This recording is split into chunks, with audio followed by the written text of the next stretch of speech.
For Constable Russ Akehurst, the need for soldiers to protect him on his beat is an accepted fact of life.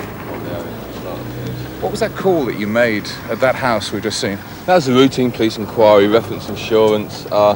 He was stopped down the town by another police officer, and there was some query as to whether he was insured to drive a vehicle, but it turns out all regular. It was just another routine call, which we would do in the course of any foot patrol. You come from Brighton in Sussex. What are you doing in the RUC? I come over to try 2 years' experience working with the force, and then go back to London. However, just decided to stay. How many years now? 6, into my 7th year. Do a lot of people think you're mad? Everyone's entitled to their own opinion. I like it, as long as I'm happy. That's all that matters. Okay.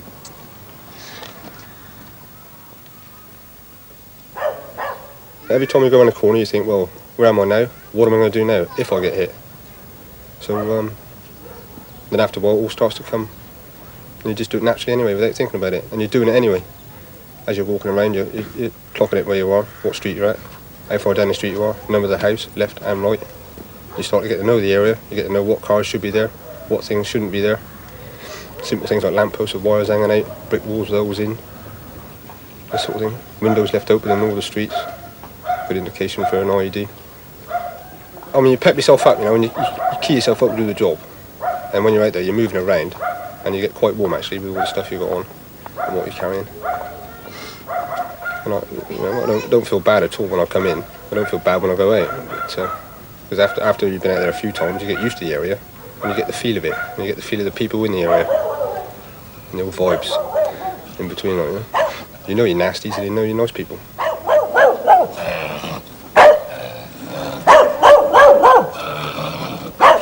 Stop and search is seen as an important element in the fight against terrorism. It can happen to anyone, anytime. Faces that aren't known, that haven't been seen in the area before, come under suspicion. It's still a degrading sight on a British street.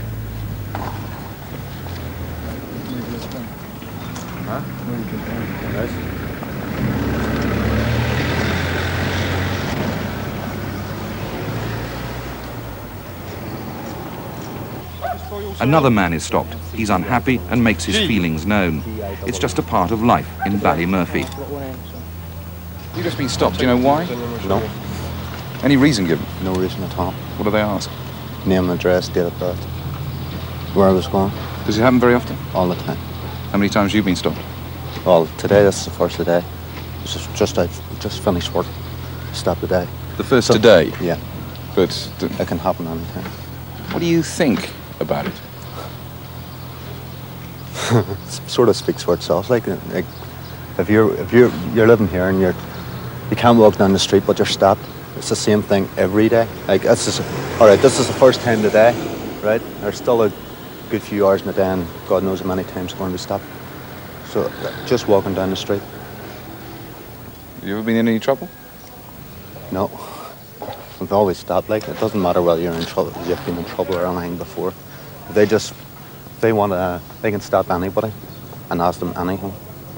Right? It's sort of anybody walking down the street, if they want to stop. Right, that wasn't too bad today. Right, whether it was for your benefit or not. But sometimes you'd be standing there 15, 20 minutes. Right? Sometimes they'll ask you to take your coat off, open your coat, they'll search you. Take it off if it's raining. It's happened. It's general harassment, like, messing about.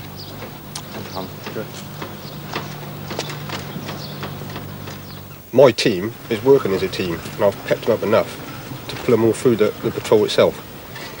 And I think about things like, what happens if I get hit now? Where am I? What am I going to do about it? The things I'm going to do about it. What my blokes are going to do. Well, I have to tell them what to do, but I shouldn't, because they're a good team and they all work together. Hello, sit down. Where are you going? What's best in forearms? Right, debrief. Team leaders, phase 1, uniform, Alpha. Quiet, normal school kids. After 2 hours on patrol, the drums platoon are back inside the fortress for debriefing. What's been seen? Who's been seen? What's the mood of the area? All the information goes to make up a total picture of the Ballymurphy estate. It's a picture that could change overnight. Malcolm, you got a wife back at Ballykinler. Does she worry about you up here? Oh yeah. She doesn't like the idea of me coming up here, but I mean, like I tell her, it's the job and money in the bank, innit? So she takes it as that. Tries not to worry too much, but the kids don't like it either. But they don't really understand, do they? So it's a bit of a strain on her, I suppose, but especially now at this time of year, Christmas. But it's not too bad. She understands it. She's getting used to it. You won't be there for Christmas? Oh, no. I'm here for Christmas, but home for the New Year. So it's a bit of compensation, instead of being away for both. You're not that far away, are you? That must be the worst thing. That's terrible. It's like they reach out and touching it, you know. So far yet so near. Home for the Devon and Dorsets during their 2-year tour of duty in the province is far from the fortresses of Belfast. This is a part of Northern Ireland we seldom see and sometimes forget. The lush green fields of County Down, the mountains of Mourne and beautiful Dum Drum Bay.